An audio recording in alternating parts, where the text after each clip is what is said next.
Bismillahirrahmanirrahim. Assalamualaikum warahmatullahi wabarakatuh.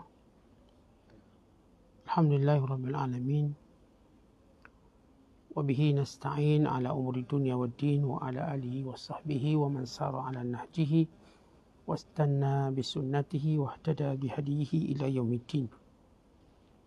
Amma ba'du. Qala al-musannifu rahimahullahu ta'ala wa nafa'ana Allah bihi wa bi'ulumihi fid darain amin. Berkata Imam Al-Allamah Syekh Abdul Qadir Al-Jilani, semoga Allah Ta'ala merahmatinya dan kita mendapat manfaat serta barakah ilmunya. Takwa itu kunci pintu-pintu Allah Ta'ala. Wahai gulam, jika engkau hendak melihat tiada suatu pintu pun yang tertutup di hadapan Allah, maka hendaklah engkau bertakwa kepada Allah Azza wa Jalla. Kerana takwa itu adalah kunci bagi setiap pintu Allah. Allah Ta'ala berfirman, وَمَنْ يَتَّقِ اللَّهَ يَجْعَلْ لَهُ مَخْرَجًا وَيَرْزُقْهُ مِنْ حَيْثُ لَا يَحْتَسِبُ.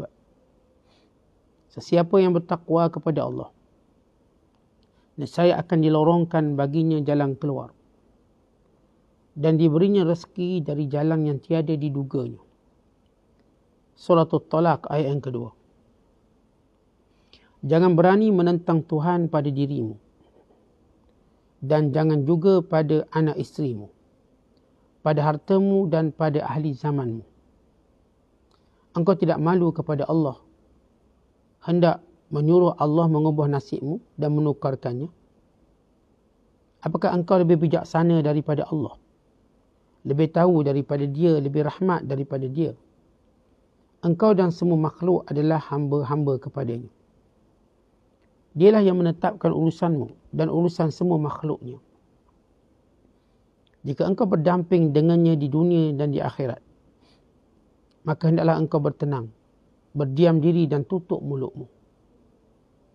Para kekasih Allah, semuanya menjaga adab susila di hadapan Allah Ta'ala. Mereka tiada bergerak suatu pergerakan, mereka tiada melangkah suatu langkah melainkan dengan izin yang jelas daripada Allah Ta'ala yang dilemparkan ke dalam hati mereka. Ada yang sampai tiada berani makan, minum dan pakai, tiada bernikah atau membuat sesuatu apapun melainkan dengan izin yang jelas dari Allah Azza wa Jalla, menerusi hati mereka. Mereka terus berdiri dengan Allah Ta'ala pada semua gerak-geri mereka. Mereka terus berdiri dengan Tuhan yang membolak-balikkan hati dan mata hati. Tiada ketenangan dengan Tuhan mereka sehingga menemuinya dengan hati mereka di dunia dan dengan jasad-jasad mereka di akhirat.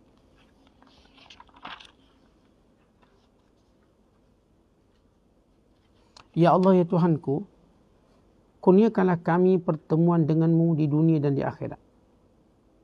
Rasakanlah kami kelazatan mendekati diri denganmu dan melihatmu.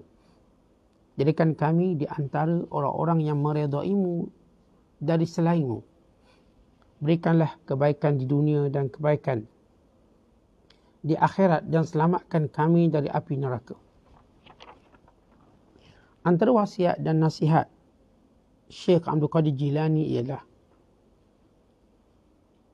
menguatkan, memperkasakan ketakwaan kita pada Allah. Kerana takwa itu ternyata kunci kepada semua solusi.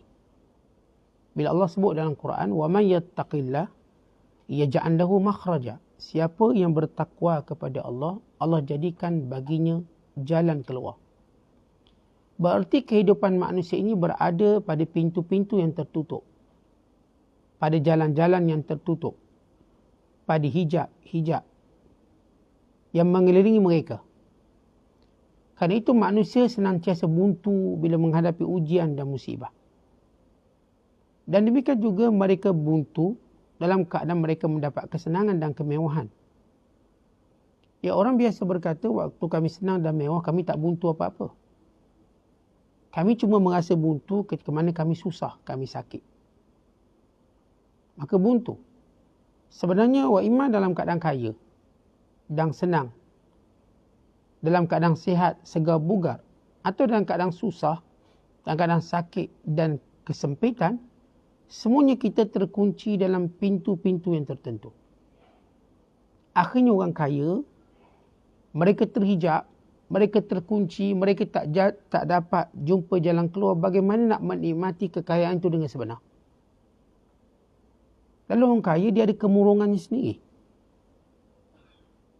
Orang yang berjawatan tinggi, berstatus, orang-orang yang mempunyai jawatan yang tak boleh dicabar, atau jawatan yang mengatasi segala manusia yang ada, juga berada di dalam kurungan. Kerana Allah jadikan dunia ini tempat mengurung manusia. Semuanya kurungan. Sehinggalah manusia melihat akhirat, maka dia terbebas daripada kurungan itu. Dunia ini kurungan. Dunia ini tempat penjara. Bila Nabi SAW menyatakan ad-dunya sijnul mu'min, dunia itu penjara orang beriman. Wa jannatul kafir, syurga orang kafir.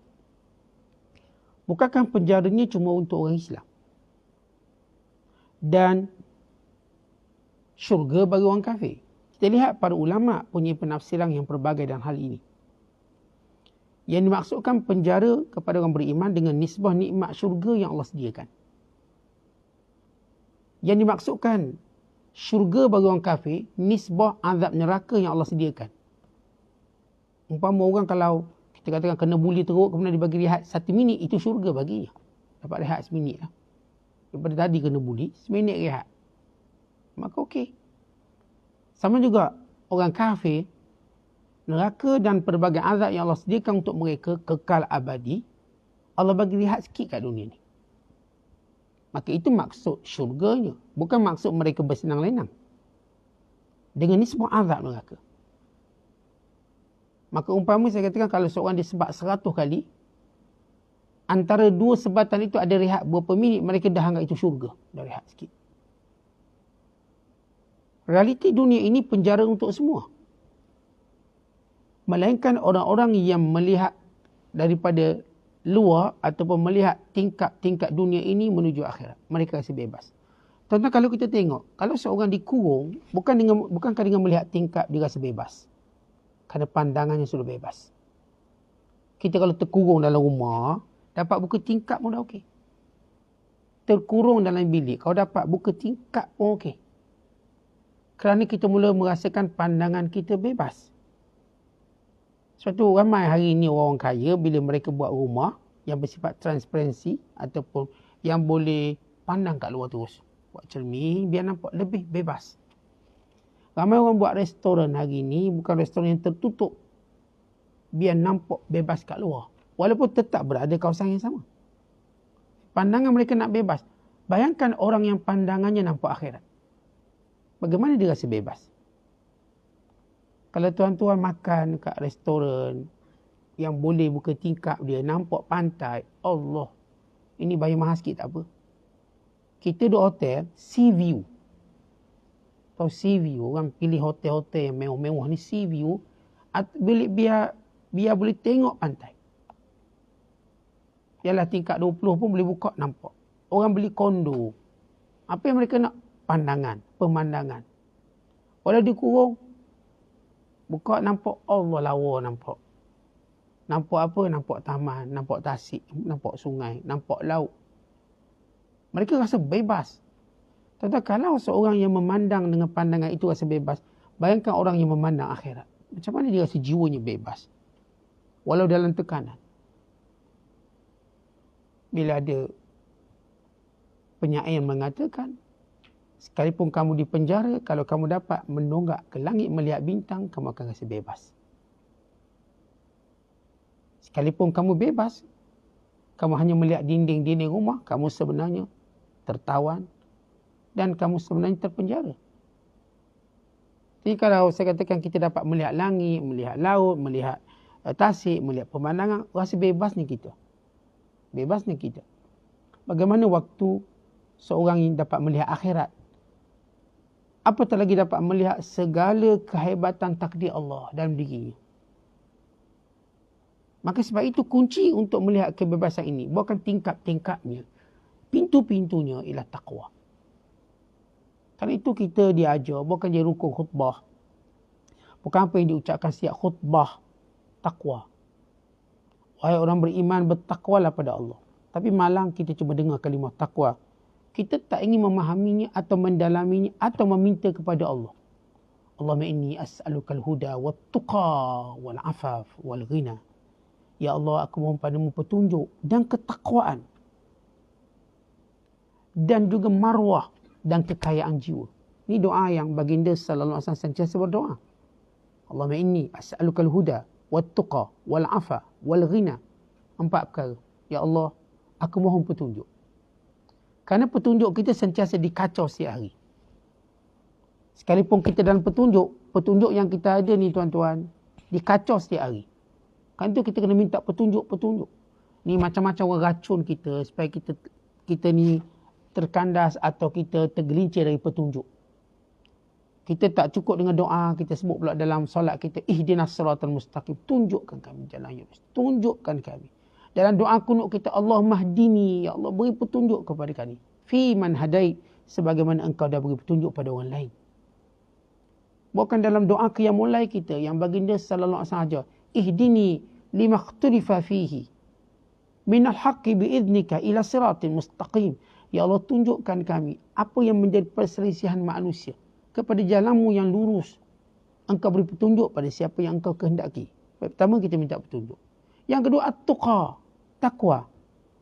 Sebab untuk mencapai takwa, dia kena ada petunjuk. Takwa ni bukan muka depan pintu. Petunjuk itu muka depannya.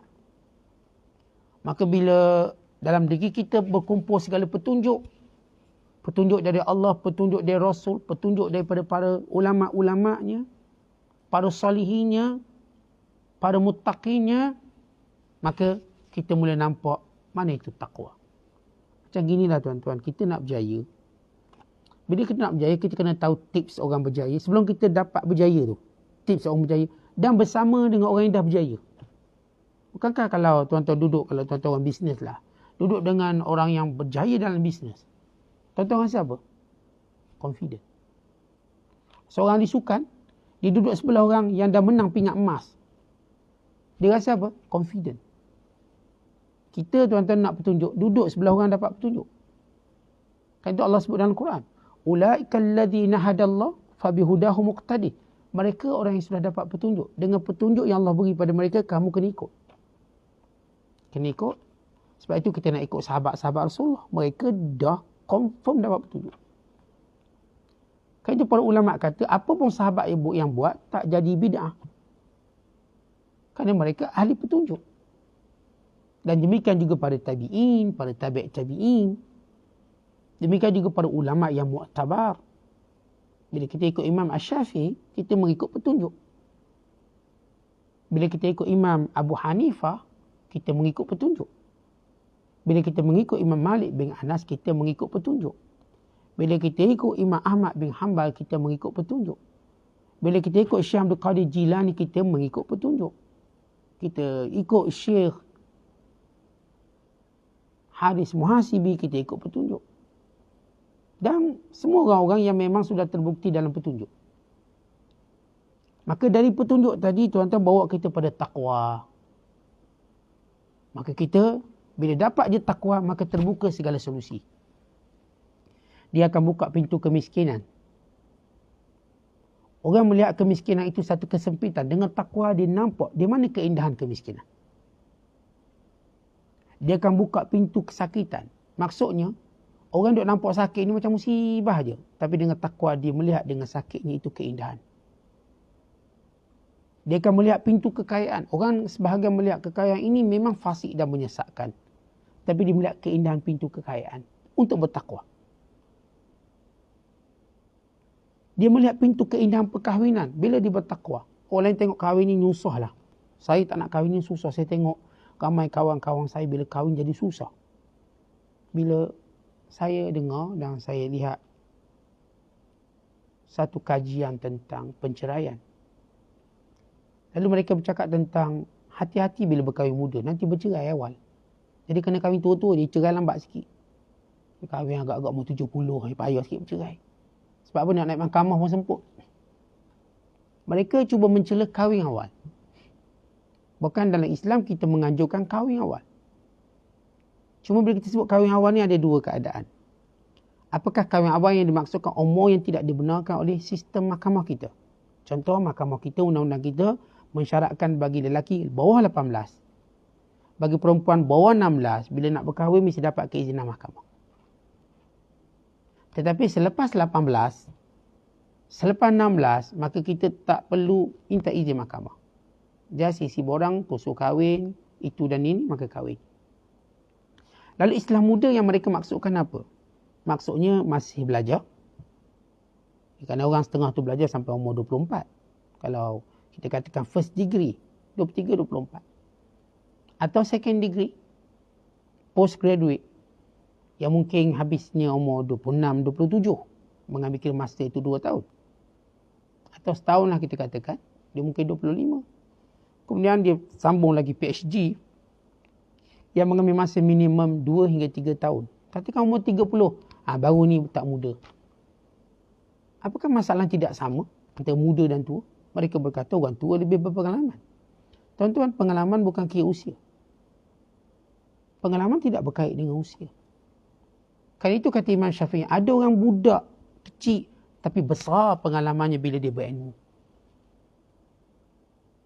Wasaghiral qaum kabirun, dan orang kecil dan ilmunya ada, maka dia besar. Tapi orang besar, orang tua lah, ilmu tak ada, dia kecil. Kita tak nampak isu muda tadi menjadikan mereka tak matang rumah tangga. Isu ilmu.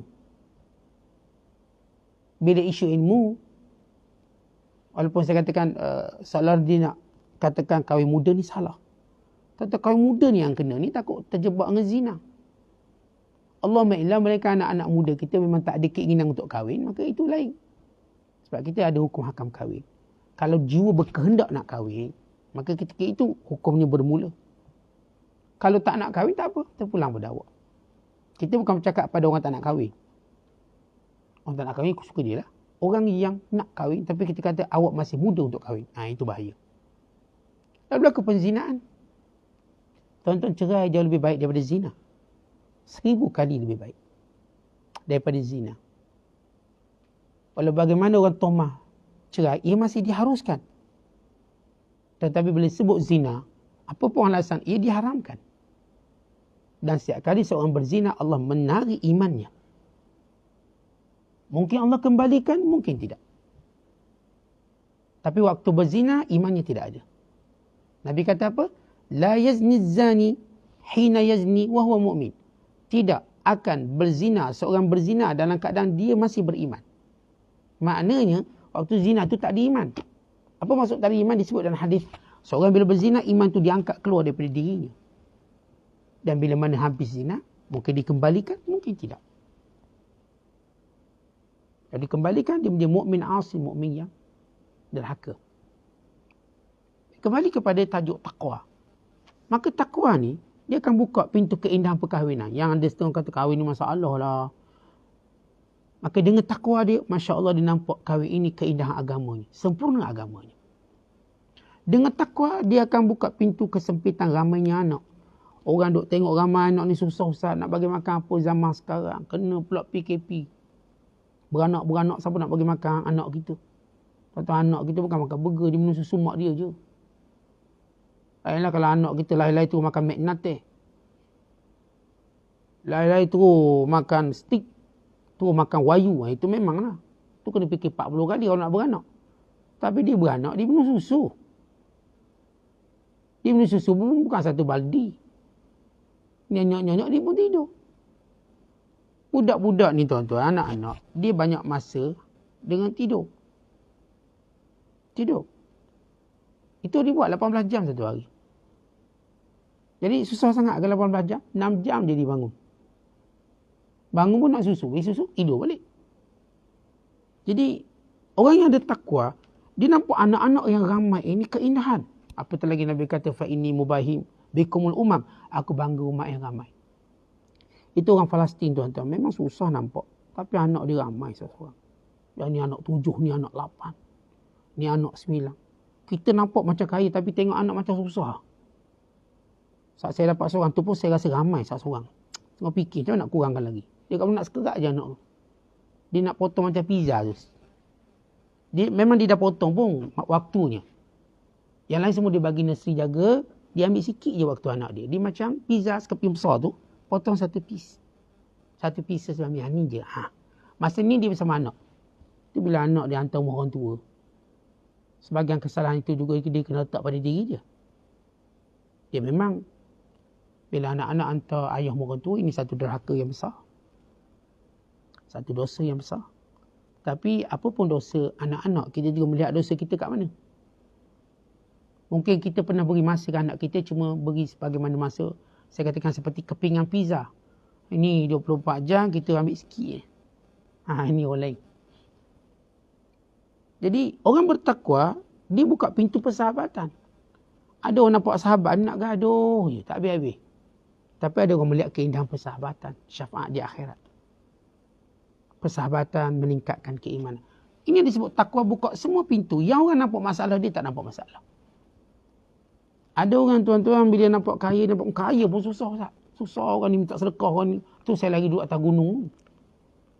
Kaya-kaya buat rumah atas gunung. Biar monyet je ziarah. Biar monyet, biar binatang-binatang dalam hutang. Orang dia tak nak, takut dia. Sebab monyet tak minta duit dia. Punya takut. Sebab apa? Sebab dia tak ada takwa. Waktu dia ada takwa, kekayaan itu indah. Dia boleh tolong ramai orang. Itu yang kita cerita tentang Abdul Rahman bin Auf. 1/3 penduduk Madinah berhutang dengan dia. 1/3 penduduk Madinah, Abdul Rahman tolong bayar hutang dia. 1/3 penduduk Madinah mendapat beasiswa dari Abdul Rahman bin Auf.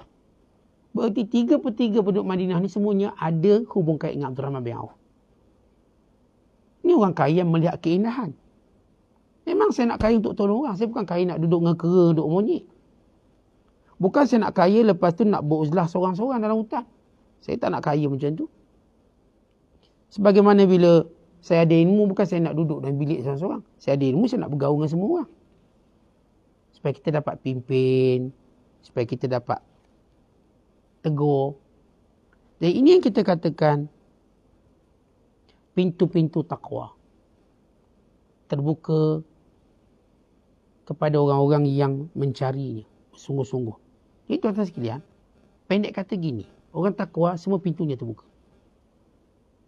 Tapi orang tidak bertakwa semua pintu tertutup. Kadang-kadang duduk bergaduh dengan ipar dia tak selesai sampai hari ni. Gaduh apa? Tak jalan raya je. Adik kata nak datang rumah bang. Tak boleh PKP. Gaduh.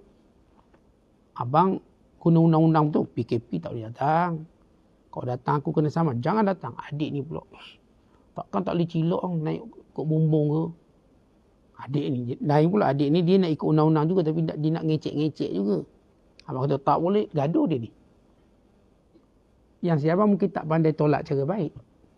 Yang si adik pula dia nak pergi. Dia nak pergi. Tak kira undang-undang cerita lain. Jadi ada orang saya katakan semua benda jadi masalah bagi dia. Masalah tahun lepas tak selesai lagi apa dia. Masjid tu slipper saya hilang. Saya memang hak betul masjid tu. Tu saya tak pergi sampai sekarang. Bukan sebab PKP. Bukan sebab tu. Slipper hilang.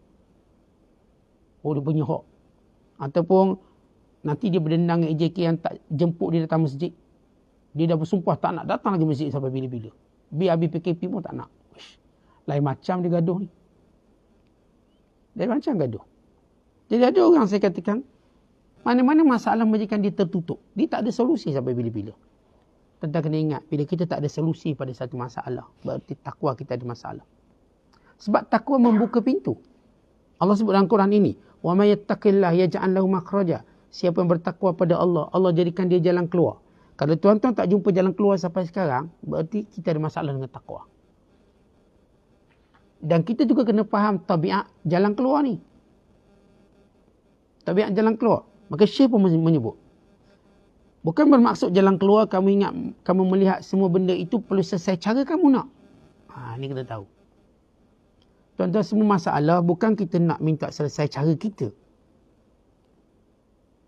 Kalau kita minta selesai cara kita, kerosakannya lebih banyak. Bukan kita ajar Allah pula, ya Allah buat macam ni, buat macam ni. Apakah kita lebih pandai pada Allah? Apakah kita lebih merahmati? Lepas bila Zainab radhiyallahu ta'ala anha, anaknya kesakitan, anak dia sakit, nazak bawa kematian, maka diminta Nabi Muhammad sallallahu alaihi wasallam datang dengan harapan supaya dengan ada Rasulullah umurnya panjang. Nabi kan doanya mustajab. Nabi boleh minta banyak perkara.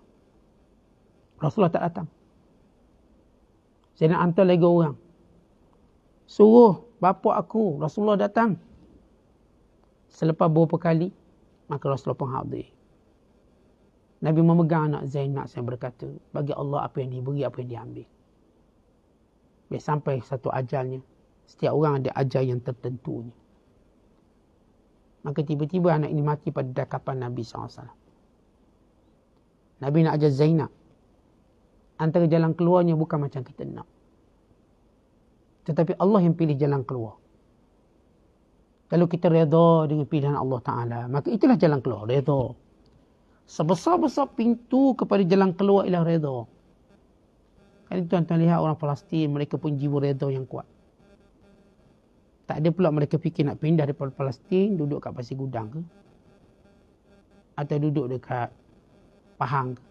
Atau duduk kat sekian. Mereka tetap sabar. Kerana mereka tahu mereka diamanahkan oleh Allah bagi menjaga Palestin dan Baitul Maqdis. Mereka tak akan tinggalkan.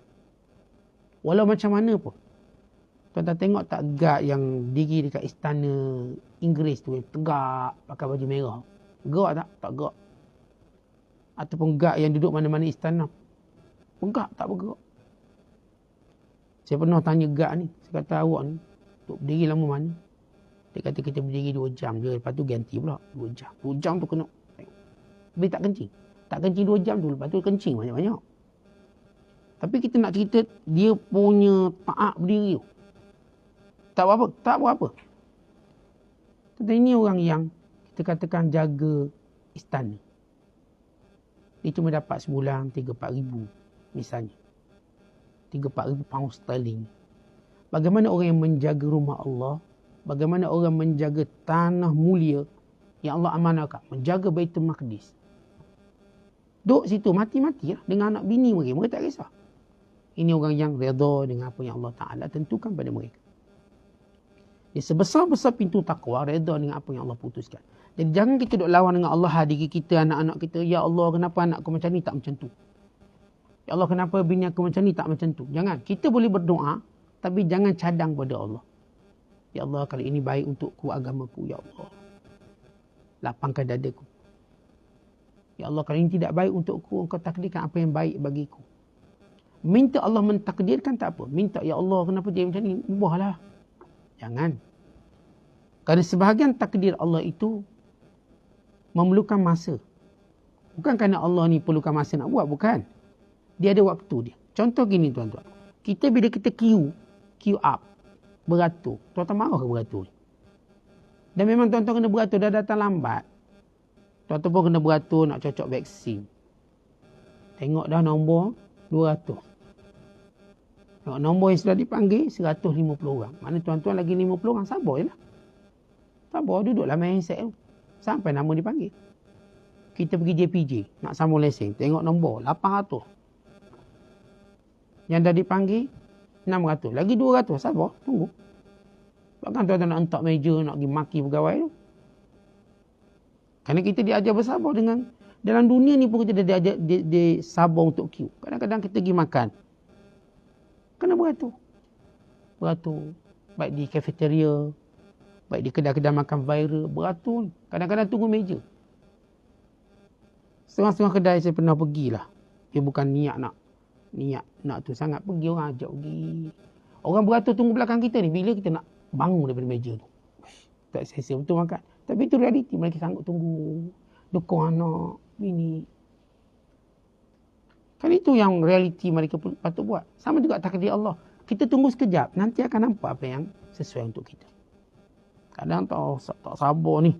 Dia doa anak-anak, biar doa. Lepas tu bini dia terus kembung perut beranak. Sabar. Kadang-kadang lepas 5 tahun kita pun dapat zuriat. 10 tahun.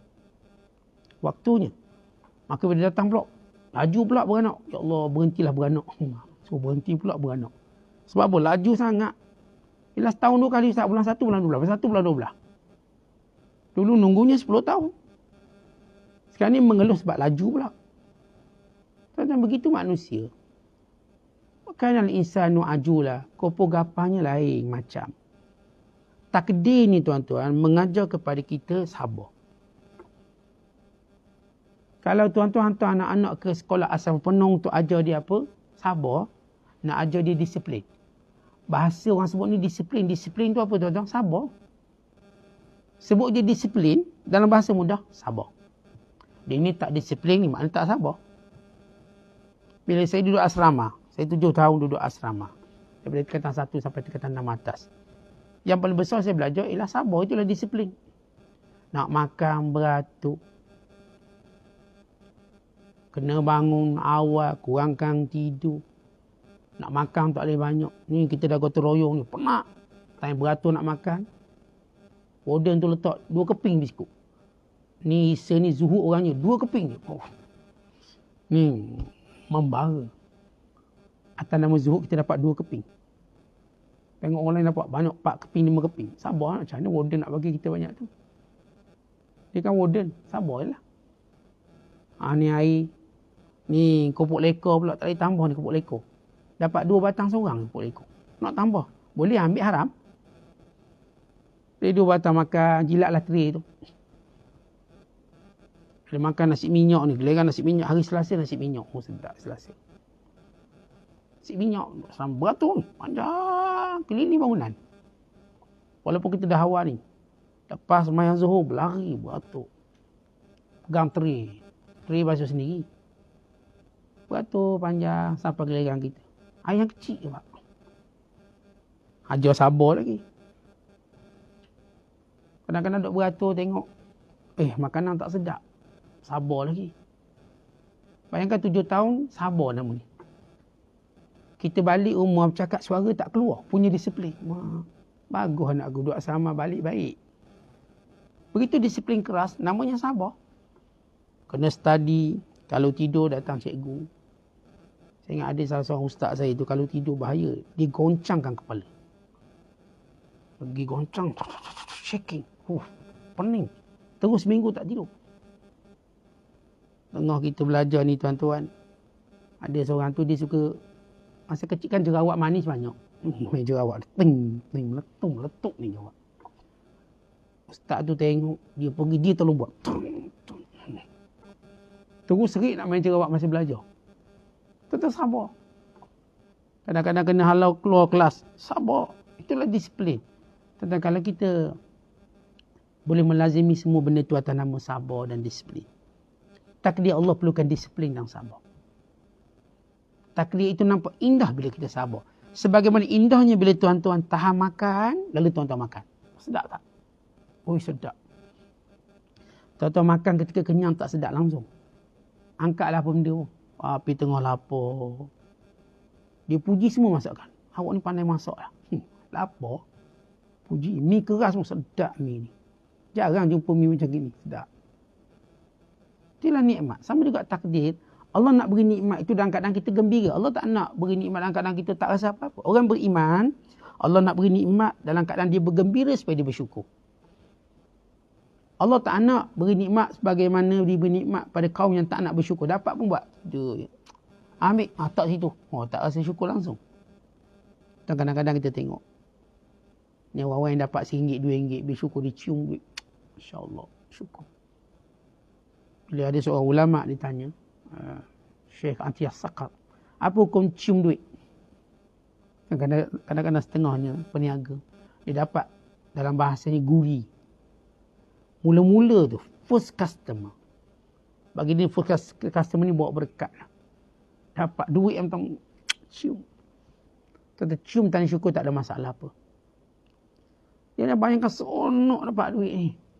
Dengan orang yang dapat duit tu. Dia suruh letak tepi. Dia tak rasa apa. Lain. Orang letak makanan seronok nak makan.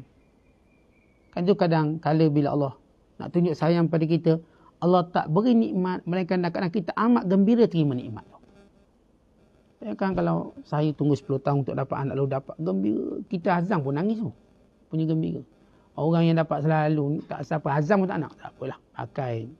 Pakai telefon lah azam. Ataupun dia kata boleh nurse tolong azam. Saya busy. Sibuk. Tapi kita bayangkan tunggu anak lama dapat. Oh, kita nak azan, kita nak iqamat, kita nak dakak, kita nak peluk, kita nak cium.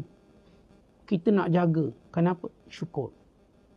Itu pada takdir Allah bagi orang beriman ada keindahan. Amat indah. Sebab itu orang Palestin tuan-tuan, dia boleh makan roti sekeping minum air masak. Allah syukurnya. Kita ni lauk 100 lauk. Tak ada lauk lah. Tak ada lauk. Nak makan buffet, dia buat tu. Restoran ni tak banyak lauk lah. Bilang-bilang 100 tu. Dia kata tak banyak. Nak jiwa kufur kita. Lain macam. Sebab itu bila Allah Ta'ala memberikan sesuatu supaya kita tunggu untuk mengajar kita syukur. Itu kata Syekh Abdul Qadir. Jangan kamu rasa kamu lebih bijaksana pada Allah untuk tentukan patut macam mana. Allah yang tentukan. Kemudian kata Syekh Abdul Qadir. Jika engkau berdamping dengan Allah dunia dan akhirat, maka engkau akan tenang. Tuan-tuan, bila kita tahu Allah bijaksana, Allah penyayang, Allah pengampun. Allah memberikan apa yang kita perlukan, kita tetap tenang dalam semua keadaan. Kalau sakit itu yang kita perlukan, maka kita suka pada sakit. Kalau miskin itu yang kita perlukan, kita suka pada kemiskinan. Kalau sekiranya itu dan ini merupakan baik untuk agama kita. Sebab itu tuan-tuan, yang penting kita nak agama kita ni tidak ternoda, tidak rosak, tidak sakit. Sebab itu kalau kita lihat orang Palestin, kaki tak ada, masjid dia pergi. Angang tak ada, masjid pun dia pergi. Masjid tak ada, dia pergi juga masjid. Semayang buat runtuh masjid. Kenapa tuan-tuan sekalian? Kerana hati dan imannya tak dahsyat. Kita masjid besar, ni semua ada kemudahan, tak nak pergi. Bukan tak ada kaki tuan-tuan. Bukan tak ada tangan. Tetapi cacat kita pada agama, pada iman. Syekh Ahmad Yasin kena penyakit polio. Kepala je bergerak. Tangan tak boleh gerak, kaki tak boleh gerak. Duduk atas kursi roda, kepala je gerak. Sikit je gerak. Tapi tidak pernah meninggalkan subuh berjemaah. Dan mati dalam keadaan balik solat subuh berjemaah. Tuan-tuan, iman dia tak cacat. Kita ada segala kesempurnaan nak berjemaah membayar. Bukan kata jemaah masjid, surau, balasah atau mana-mana tempat. Nak jemaah kat rumah membayar. Apa alasan kita nanti di akhirat kelak? Ketika mana almarhum Syekh Ahmad Yasin, dia mengajar kepada kita tak ada alasan. Tak ada alasan. Abdullah Ibn Umi Maktum buta, sentiasa berjemaah. Dia tunjuk tak ada alasan. Sebab imannya tak buta. Cuma matanya buta. Kita tuan-tuan, iman kita buta. Iman kita sakit. Akhirnya kita meninggalkan banyak tanggungjawab agama kita. Tuan-tuan, telinga kita pekak. Akhirnya kita tak nak dengar nasihat-nasihat. Walaupun telinga kita boleh dengar, tapi hakikatnya pekak. Sebab tak nak dengar nasihat-nasihat yang baik. Maka ini pesanan kepada kita. Kata Syekh, namanya kekasih Allah yang paling dijaga adabnya dengan Allah SWT. Bahkan dalam semua tindakan-tindakannya dia takkan lakukan melainkan dengan izin Allah. Melainkan isyarat dari Allah untuk dia melakukannya. Maka inilah dia para kekasih Allah. Mereka ini, kata Syekh, ialah tenang hati mereka dengan Allah di dunia. Dan gembira dan bahagia mereka dengan jasad-jasad mereka akhirat kelak bersama dengan Allah Ta'ala. Jadi tuan-tuan, nak jadi kekasih Allah, jaga adab. Setiap benda kita nak buat, biar kita tahu hukum hakam, biar tahu boleh tak boleh. Biar kita minta petunjuk pada Allah nak buat atau nak tinggal. Jangan pakat sental, jangan pakat langgar. Jangan kata saya ni outlaw punya orang. Tuan-tuan, nak outlaw manusia tak apalah, nak outlaw dengan Tuhan jangan. Lawan undang-undang Allah, jangan. Pada kekasih Allah, sujud bertata susila, sujud beradab dengan Allah Ta'ala. Mereka bukan sekadar sujud. Mereka sujud dengan penuh adab. Mereka bukan sujud biadab sebagaimana Yahudi sujud sebelah muka. Mereka sujud dengan penuh adab dan khusyuk. Mereka bukan sekadar khusyuk, bukan adab yang tinggi. Kerana mereka tahu dengan siapa mereka mengadab, mereka tunduk. Kerana itu kehidupan mereka, tuan-tuan sekalian, sentiasa terpandu dan sentiasa terjaga. Itulah natijah daripada takwa yang sebenar yang mereka dapat. Yang kita dah sebut tadi, takwa membuka segala pintu. Maka siapa ada takwa, semua pintu-pintunya terbuka. Siapa yang tak ada takwa, semua pintu tertutup. Walau dilimpahi kekayaan, kemewahan, kesihatan, sebenarnya kehidupannya tertutup. Dia tak tahu apa nak buat dengan apa yang dia dapat. Dia menjadi gila dengan apa yang dia dapat. Menjadi bodoh dengan apa yang dia dapat. Dan membinasakan diri sendiri dengan apa yang dia dapat. Wallahu a'lam bishawab. Assalamualaikum warahmatullahi wabarakatuh.